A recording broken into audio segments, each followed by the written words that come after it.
কতবার করে বলছি যে ভাঙাচোরা যে আসে না নিতে, ওদেরকে ডেকে এগুলো দিয়ে দাও।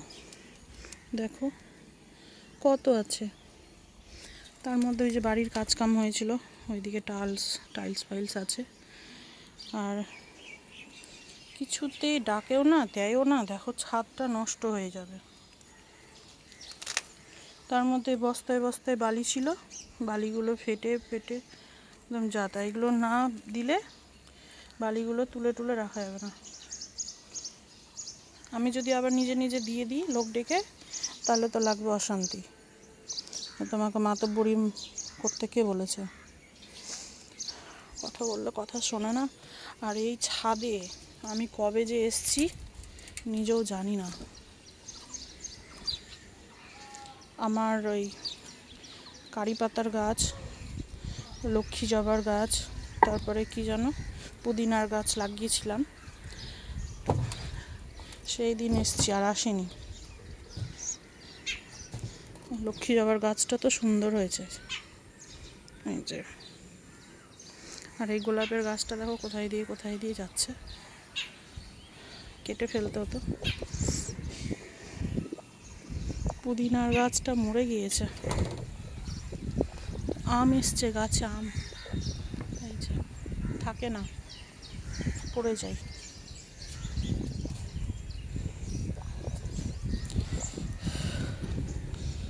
অনেকদিন পর আসলাম।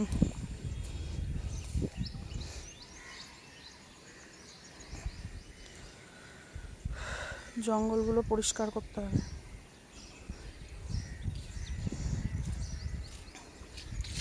শরীর ভালো না থাকলে কিছুই ভালো লাগে না।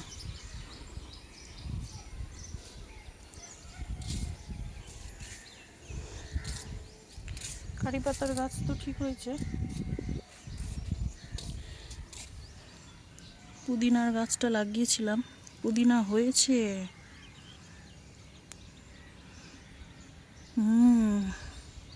হয়েছে।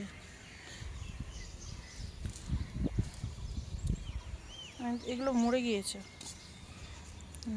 নিচে থেকে আবার হচ্ছে। হোক, রোদ উঠে গেল। রোদটা ছিল না, এই জন্য আসলাম।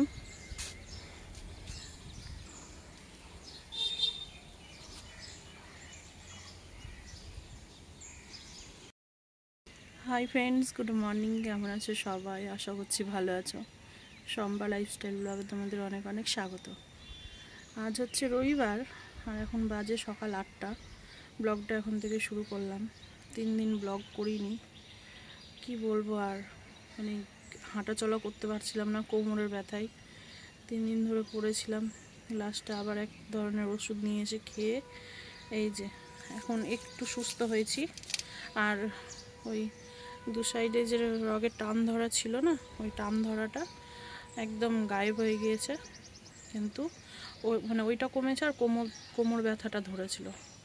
তো কোমরটা নিয়ে সোজা হতে পারছিলাম না, বসে থাকতে পারছিলাম না, শুয়ে থাকতে পারছিলাম না, এতটা কষ্ট হচ্ছিল। এখন ওষুধ খেয়ে খেয়ে ওষুধের অ্যাকশনে একটু কম আছে। আবার জানি না ওষুধের অ্যাকশনটা ছাড়লে আবার বাড়বে নাকি। কালকে তিতলিকে পাঠিয়েছিলাম যে যা তো বলে, এই কোমর ব্যথা নাইস খেয়েছিলাম, কমেনি, তো ভালো কোনো ওষুধ দিতে। সত্যি কথা বলছি, ওষুধটা যে কী ওষুধ দিয়েছিল, মানে ওষুধটা কেটে দিয়েছে, তো 4টে দিয়েছে, তো ওষুধের গায়ে লেখাটা না দেখা যাচ্ছে না। তো ওষুধটা না সত্যি বলছে, একদম কোমর ব্যথা না গায়েব হয়ে গিয়েছে। তাও একটু প্রবলেম হচ্ছে। আশা করছি যে যদি আর ব্যথাটা না বাড়ে ঠিক হয়ে যাবে। মনে হচ্ছে আমি দেখো ঠোঁটে লিপস্টিক দিয়ে এসেছি, ওই ফোনের দোকান থেকেই দাদাটা একটু ইয়ে করে দিয়েছিল সেটিংয়ে। তো গরম লাগছে, একটু মেঘলা মেঘলা ওয়েদারও আছে। ছাদটা নষ্টই হয়ে যাবে, কালকে সারা রাত বৃষ্টি হয়েছে। আর টবগুলো না ফাঁকা ফাঁকা হয়ে থাকলে জলগুলো শুকিয়ে যায় তাড়াতাড়ি। এই টবগুলো আবার কে সরাবে, কোথায় সরাবো? তো যাই হোক, এসি নিয়েছি বলে তো দাদা ছাদটা ঢালাই করে দিল না, দিতও না, এমনিতেও দিত না। এসি কেনার আগেও অনেক টাকাও এমনি খরচ করে দিয়েছে, খরচ বলতে কি ওর ব্যবসায় ঢুকিয়েছে। আর সিঁড়ি রেলিংটা দেওয়ার কথা ছিল, সেটাও আর দিল না, বললো আমি রেলিংটা লাগিয়ে দেবো আর এসিটা কিনে দিচ্ছি। এসি তো তোমার ফাইন্যান্সে নেওয়া হয়েছে, তো সিঁড়ি রেলিংটা লাগালো না, সব টাকা এদিক ওদিক করে শেষ করে দিল। আর এটা বড় একটা অ্যামাউন্ট ছিল আমাদের হাতে, যেটাও সম্পূর্ণ ব্যবসায় ঢুকিয়ে দিয়েছে। আর এরকম এত বড় অ্যামাউন্ট আর কারোর কাছে পাই না, আমরা পাই তোমার ওই অনেকের কাছে পাই 1.5 লাখ 2 লাখ এরকম করে করে অনেকজনের কাছে পাওয়া যায়, ঠিক আছে। ওই সব টাকাগুলো আমার বর দিয়েছিল খালি হাতে, সেগুলো কি আর দেয় কেউ? তো সেই টাকাগুলোর আশা আর করতে হবে না। তো যাই হোক, এখন নিচে যাই, নিচে কাজ টাজ কী করি দেখি।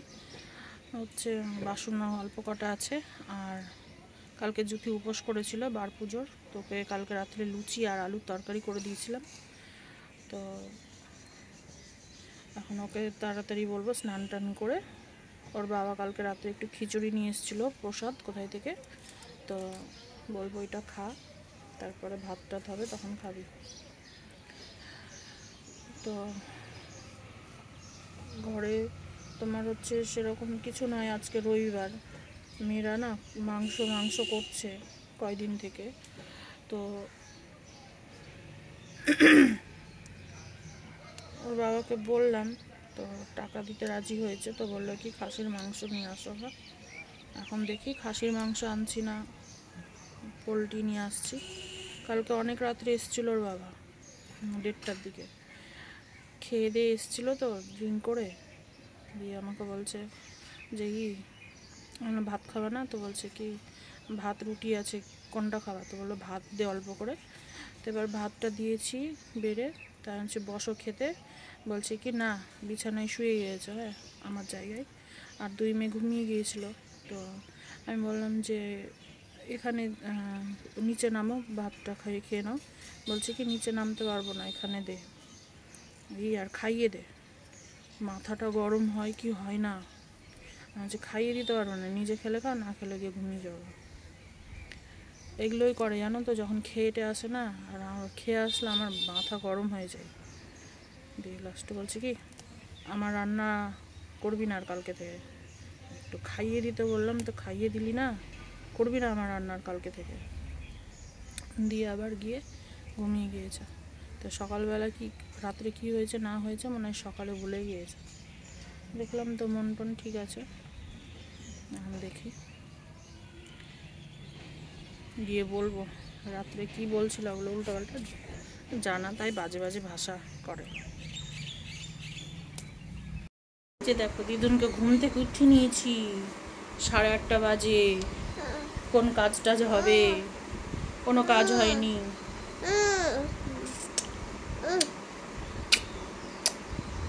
মাম দে মাম দে মাম দে দে, দিবে না, কত দুষ্টু, তাই দুষ্টুটা দুষ্টুটা, ও বাবা নিজে নিজে ধরবে। কথা বল কথা বল কথা বল, বল বল গুড মর্নিং, বলো গুড মর্নিং, বলো কথা বলো, নাহলে দাও কথা বলো, কথা বলো, একটা মাম দিয়ে দাও, একটা মাম দিয়ে দাও, মাম দিল,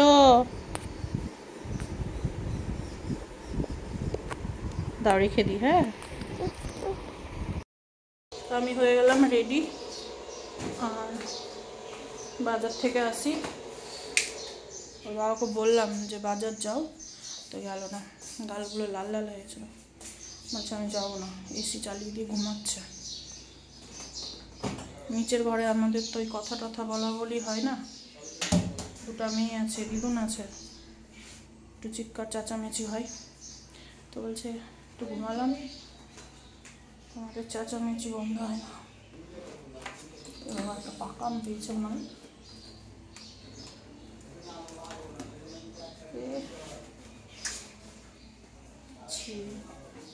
সিল পরা আম নিয়ে এসছে, ধর।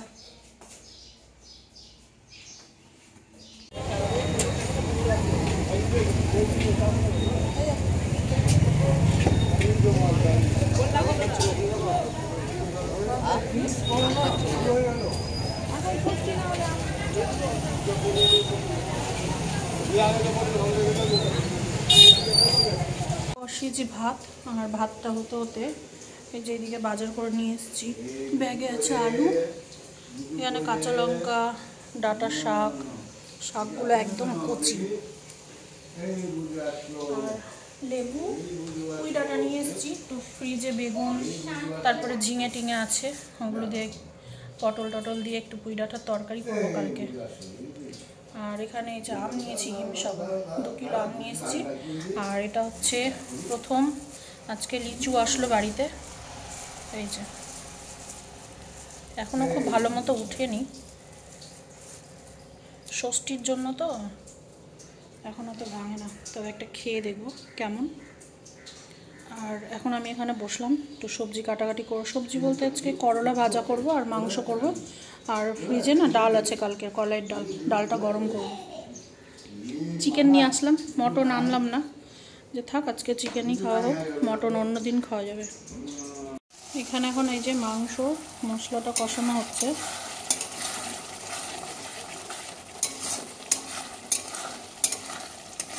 আজকে মাংসতে একটু টক দই দেবো, সেই জন্য দেখো মাংসটাকে এখানে লবণ হলুদ তার টক দই দিয়ে মাখিয়ে রেখেছি। বেশি টক দই দিইনি, অল্প দিয়েছি। আর এখানে আলু ভেজে রেখেছি মাংসর জন্য। আর আজকে রান্না হয়েছে হচ্ছে এদিকে করলা ভাজা, আর কালকের একটু ডাল আছে, ডালটা গরম করে রাখলাম, ওর বাবা খাবে। তো মাংসটা হলেই হয়ে যাবে, এখন কষাতে হবে। আর এদিকে এই যে বাসনও দেখো কতগুলো আছে, তো বাসন ধোবো, কষাবো আর বাসনগুলো ধুয়ে নেব। আমার মাংস রান্না হয়ে গিয়েছে, এই যে লাল লাল ঝাল ঝাল চিকেনের ঝোল আলু দিয়ে। আর এখানে এই যে কষা উঠিয়েছি, ওর বাবার, জুথির, আর হচ্ছে তিতলির একটা, আমার একটা। তো জুথি আর ওর বাবা ভাত দিয়ে খাবে, ঝোলের খাবে না। আর এখানে আমি তিতলির ভাত আর আমার ভাত বেড়ে নিচ্ছি, খাবো, খিদে পেয়ে গেছে। একটা বেজে গিয়েছে, দাদুকেও খাবার দিয়ে দিয়েছি। আর ওর বাবা এখন আসেনি, কোথায় গিয়েছে, আসবে তখন খেতে দিই। অনেকক্ষণ পরে তোমাদের সামনে এসেছি, অনেকক্ষণ পরে। দুপুরে খাওয়া দাওয়া করে প্রচুর ভিডিও দেখেছি, ঠিক আছে। কালকে দেখিনি, তো আজকে অনেকগুলো ভিডিও দেখলাম। দেখে আজকে খাওয়ার দাওয়ার করার কোনো ইয়ে নেই। ওর বাবা ওই 12টার দিকে কালকের ভাত ছিল, ওই ভাতটা খেয়েছিল জল দেওয়া, আর তারপরে আর গরম ভাতটা তার খেয়ে যায়নি। তো দুপুরের ভাতটা আবার ওর থেকে গেল রাত্রের জন্য।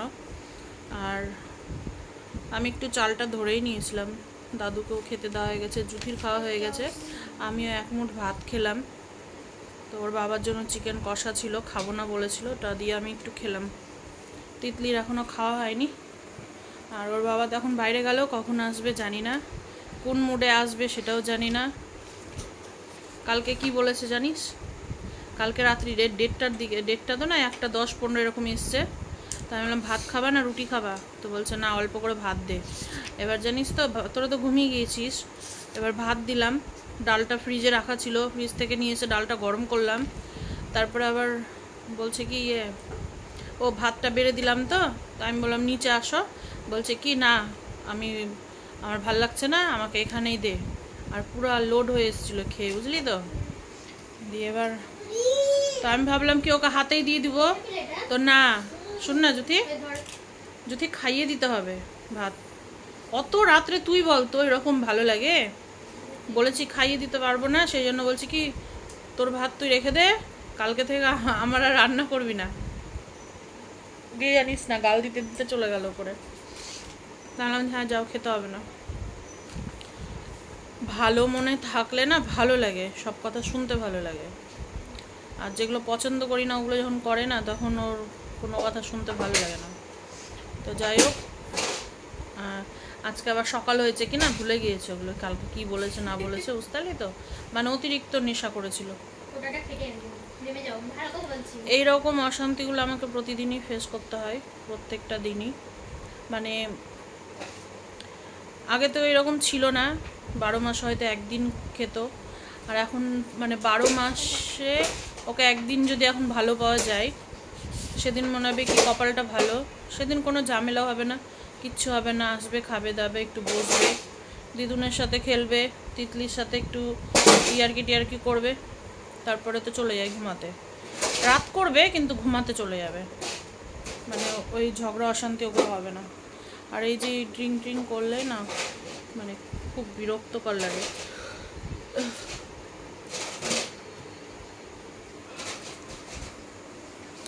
কোন মনে কোন ইসে যে কখন কি থাকে না বলা মুশকিল।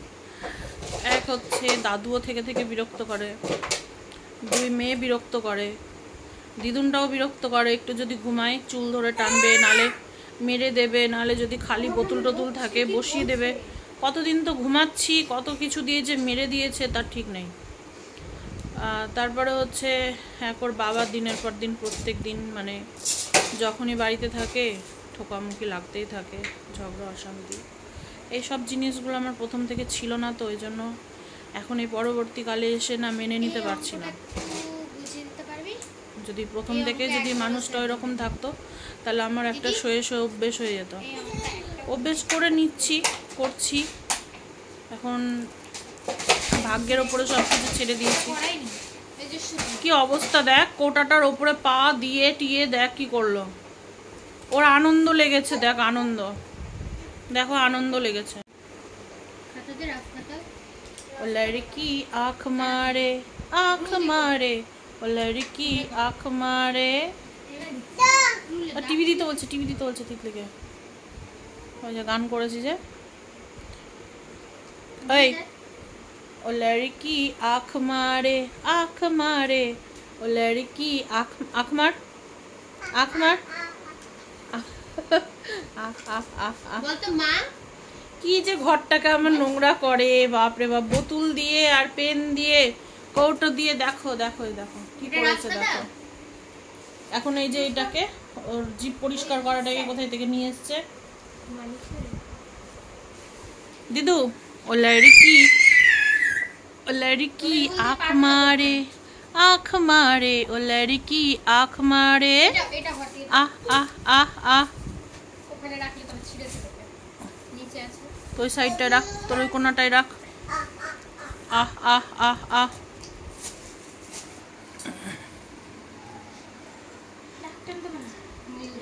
এদিকে তিতলির অঙ্কর কি খাতাতে টানছিস?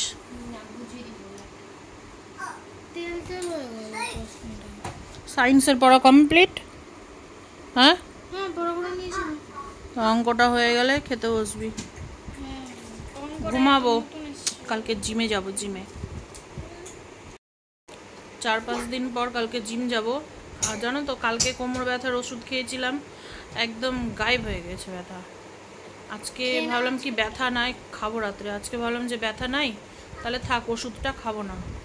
এখন মনে হচ্ছে আবার আস্তে আস্তে ব্যথা ধরছে। তাহলে এই রকমটা হলে কি করে হয় যে ব্যথার যতক্ষণ কাজ করবে ততক্ষণ ঠিক আছে, তারপর ওষুধের কাজ বন্ধ হয়ে গেলে আবার ব্যথা হয়ে যাবে। মুখটা ফুলে আমার গোল ফুটবল হয়ে গেছে। চলে গেল আবার টেবিলে। ঘরে না আমার খুব ইঁদুর হয়েছে জানো, টেবিলের উপরে কিচ্ছু রাখা যাচ্ছে না। কালকে ইঁদুর ধরার যে ইয়েটা থাকে কলটা, সেইটা পেতেছিলাম তো না, রুটি দিয়েছিলাম একটু, রুটি এসে খেয়ে ভেঙে গিয়েছে। তো দাদু বললো কি আলু দিবি, আলুর টুকরো দিবি তাহলে ভালো পড়বে। বলছে রুটিটা নরম তো ফুটফুট করে কামড়ে পালিয়ে যায়, টান পড়ে না। আর আলুটা দিলে শক্ত তো, আলুটা টানলেই ধরা পড়বে।